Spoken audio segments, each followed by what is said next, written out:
বাংলা থেকে ভোট নিয়ে লোকসভায় গিয়ে বাঙালি হয়ে বাংলাকে অশান্ত করবার চেষ্টাকে চেষ্টা করার জন্য সুকান্ত মজুমদারকে জানাই মোরা দিক দিক বাঙালির নামে কলঙ্ক সুকান্ত মজুমদারকে জানাই মোরা দিক দিক বাঙালি হয়ে বাংলাকে অশান্ত করার জন্য সুকান্ত মজুমদারকে জানাই মোরা দিক দিক সুকান্ত মজুমদার বাংলা থেকে দূর হটো সুকান্ত মজুমদার বাংলা থেকে দূর হটো বন্দে মাতরম বন্দে মাতরম বন্দে মাতরম বন্দে মাতরম জব্বার জব্বার জব্বার ছাত্র পরিষদ জব্বার জব্বার জব্বার মমতা ব্যানার্জি জব্বার জব্বার জব্বার অভিষেক ব্যানার্জি জব্বার জব্বার জব্বার কুমার নাইডু জব্বার জব্বার জব্বার বললাম তোমাদের কি কোনো সাউন্ড না করেছে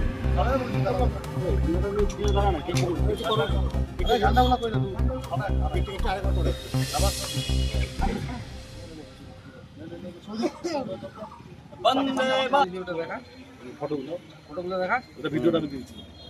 ভিডিও আছে আমি ছবিগুলো নিয়ে বানাই আছি ভিডিও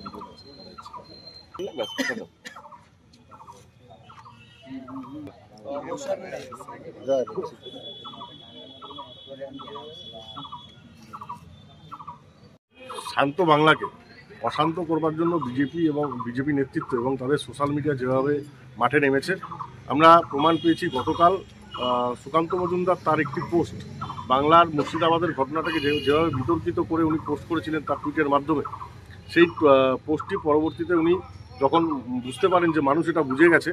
যে তার পোস্টটি ভুয়ো তারপরে তিনি সেটা ডিলিট করে দেন। কী ছিল সেই পোস্টের মধ্যে কিছু ছবি এমন ছিল যেগুলো অন্যান্য জায়গার কোনো একটা ঘটনা সেগুলোকে মুর্শিদাবাদের ঘটনা বলে চালানো হচ্ছে। তাই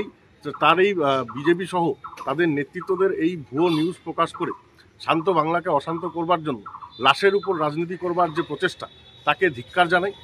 গুজরাটের মতো গুজরাটে নরেন্দ্র মোদী যখন ক্ষমতায় এসেছিলেন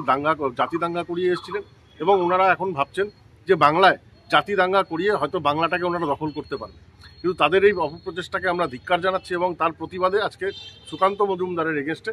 আমরা এখানে এফআইআর করেছি তার কালকে এই ভুয়ো পোস্টের বিরুদ্ধে। এবং আমরা প্রশাসনের কাছে এই দাবি রাখছি যে উনি সেন্ট্রাল মিনিস্টার